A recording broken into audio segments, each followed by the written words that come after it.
সবাইকে আমাদের চ্যানেলের পক্ষ থেকে শুভেচ্ছা জানাচ্ছি। আমাদের যে জিপিএফ ফান্ড আছে, জিপিএফ ফান্ডের স্লিপ অর্থাৎ প্রতি অর্থবছর শেষে যে স্লিপ, এই স্লিপটি অনেক গুরুত্বপূর্ণ। এই স্লিপ অনেক কাজে লাগে, যেমন আয়কর রিটার্ন জমা দিতে লাগে, আবার কোনো ব্যাংক লোন নিতে গেলে অনেক সময় এগুলোর প্রয়োজন হয়, বা নিজের ব্যক্তিগত সংরক্ষণের জন্য এগুলোর প্রয়োজন হয়। তো আজকে দেখাবো অনলাইন থেকে কীভাবে আপনারা এই জিপিএফ স্লিপ ডাউনলোড করবেন। জিপিএফ স্লিপ দেখার জন্য প্রথমে যে কোনো একটি ব্রাউজারে প্রবেশ করতে হবে। আমি গুগল ক্রোম ব্রাউজারে প্রবেশ করছি। ব্রাউজারে প্রবেশ করার পর অ্যাড্রেস বারে লিখে দিবেন cafopafm.gov.bd। দেখুন স্ক্রিনে লক্ষ্য করুন, আমি কি লিখেছি, এটা লিখে কিবোর্ড থেকে এন্টার করে দিবেন। অথবা আপনারা যদি অ্যান্ড্রয়েড ফোন থেকে দেখেন তাহলে গুগল ক্রোম বা যে কোনো ব্রাউজার ইউজ করলে চলবে। এরপর এন্টার দিলাম। দেখুন এন্টার দেওয়ার পর এরকম একটা ইন্টারফেস শো করতেছে। এখানে নিচে দেখুন লেখা আছে যে, প্রথমে লেখা আছে যে পেনশন পেমেন্ট ইনফরমেশন, এরপরে আছে আপনার জিপিএফ ইনফরমেশন, এরপরে আছে দেখুন এই যে তিনটা অপশন এখানে আছে।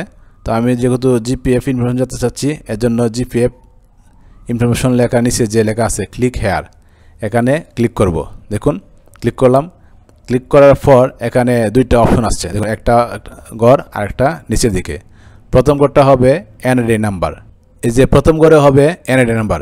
এনআইডি নাম্বার আপনার 17 ডিজিট অথবা 10 ডিজিট হবে।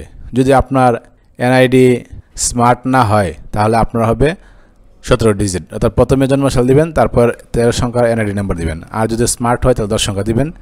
এরপরে মোবাইল নাম্বার। এই মোবাইল নাম্বারটা হচ্ছে আপনি যে নাম্বার দিয়ে আপনার জিপিএফ ফান্ড খোলা, অর্থাৎ ভেরিফিকেশনে যে নাম্বার দিয়েছিলেন এই নাম্বারটা এখানে দিবেন।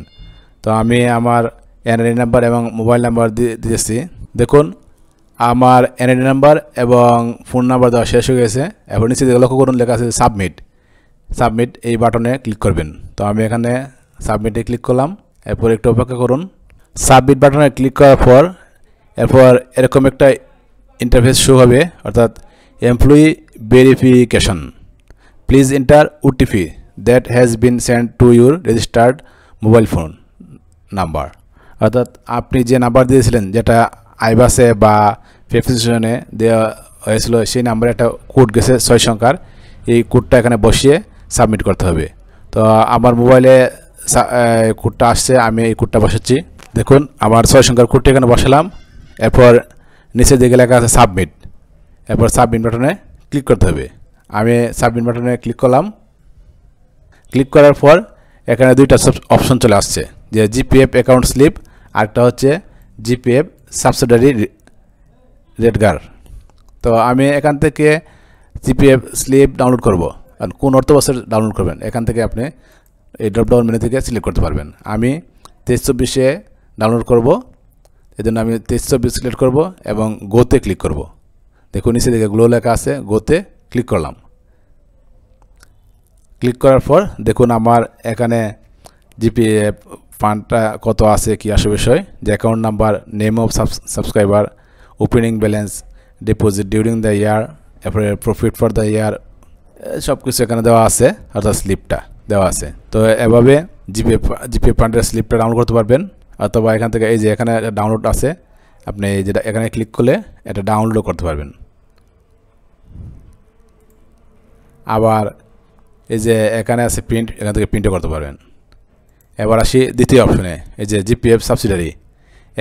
এখানেও সেম, চলতি অর্থবর্ষে কত টাকা আপনার অ্যাকাউন্টে জমা আছে, এটা এখান থেকে দেখতে পারবেন। তো এখানে দেখার জন্য গোতে ক্লিক করবেন।